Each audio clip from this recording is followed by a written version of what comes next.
Hi friends, welcome back to a story retell of the story that we read yesterday, okay? So we're gonna read the story, Jack and the Beanstalk together, okay? We read the story yesterday. It's an old story that has been told many times.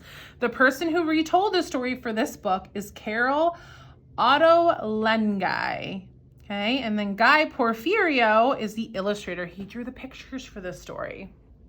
Okay, so remember the word promise that we learned yesterday. Jack makes promises to his mother in the story. Can you remember what does Jack promise his mother? Go ahead and tell me, or your learning coach at home.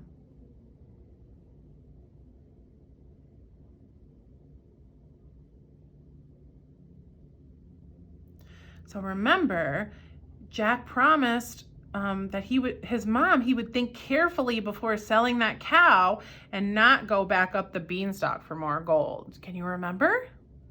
Yeah, good job. Okay. All right, so today we're going to read the story, Jack and the Beanstalk, together. First, I'm going to read some of the pages in the story. Then I'm going to show you a page. You will look at the illustration and talk to your learning coach or tell me what is happening in that part of the story. Are you guys ready? All right, let's get started.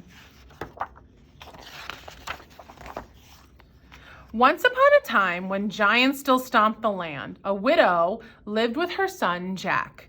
The widow was too sick to work, and one day they ran out of money. "Son," Jack's mother said, "I'm too weak to take the cow to town. You must go and sell her."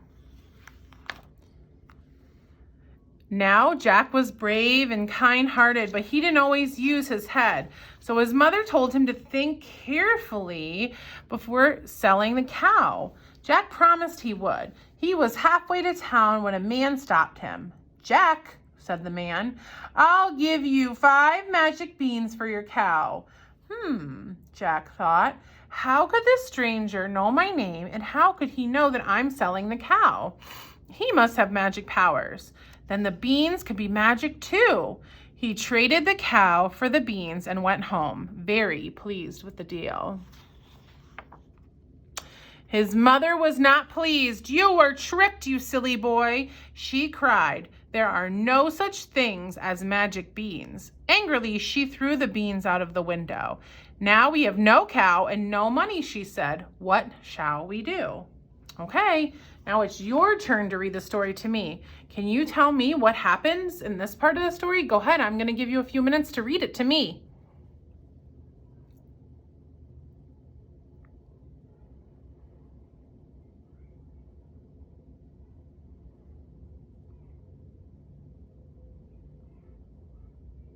Wow.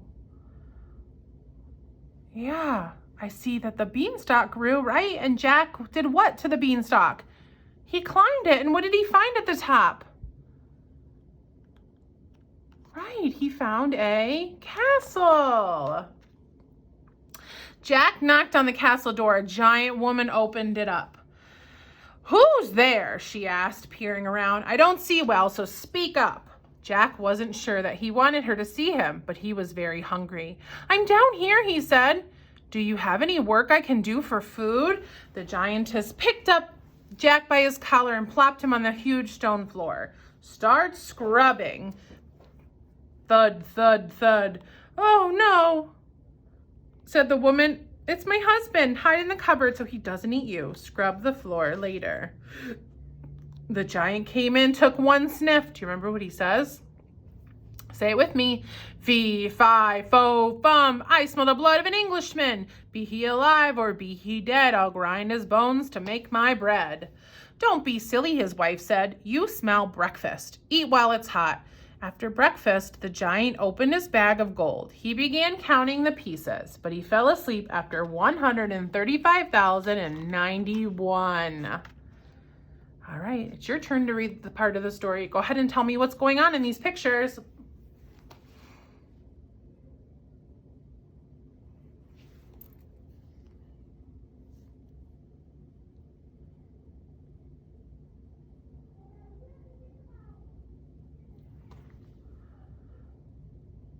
Okay, yeah. So remember, Jack took some of that gold, right? And what did he do? He went right back down the beanstalk and he gave the money to his mom.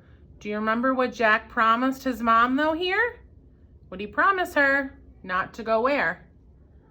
Yeah, back up the beanstalk. Let's see what happens.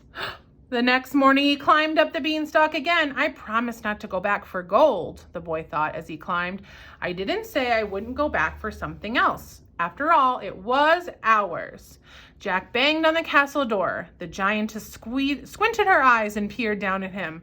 Are you the thief who was here yesterday? She demanded. I'm no thief, Jack said. I'm a hard worker, though, and I expect to be paid for it. The giantess picked up Jack by his collar, plopped him in front of a huge tub of dirty dishes. Start washing, she ordered. Thud, thud, thud.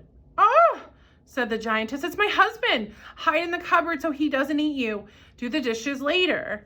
The giant came in, took one sniff and said, Fee, fi, fo, fum. I smell the blood of an Englishman. Be he alive?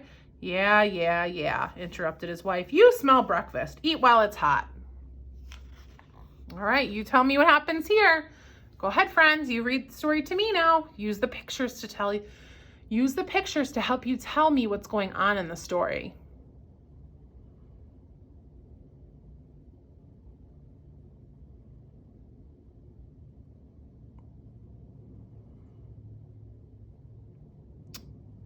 Right, good job, everyone. So remember, the goose came and laid. He told the goose to lay. What did she lay? Right, golden eggs. Ooh, remember what happens next? As soon as the giant fell asleep, Jack grabbed the goose and slid down the beanstalk. His mother was waiting at the bottom of the beanstalk. She was very angry with Jack. I didn't exactly promise not to go up again, Jack explained. You knew that you weren't supposed to, said his mother. Go to your room.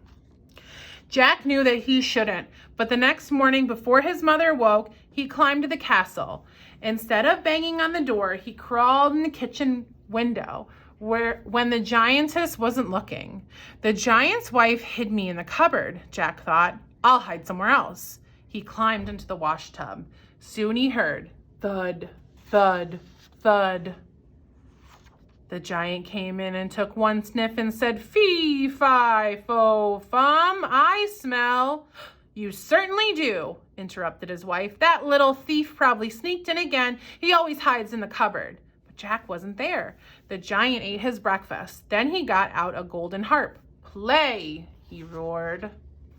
Okay, it's your turn to tell me what's happening in the story. Use the illustrations to help yourself. Tell me what's going on. Go ahead.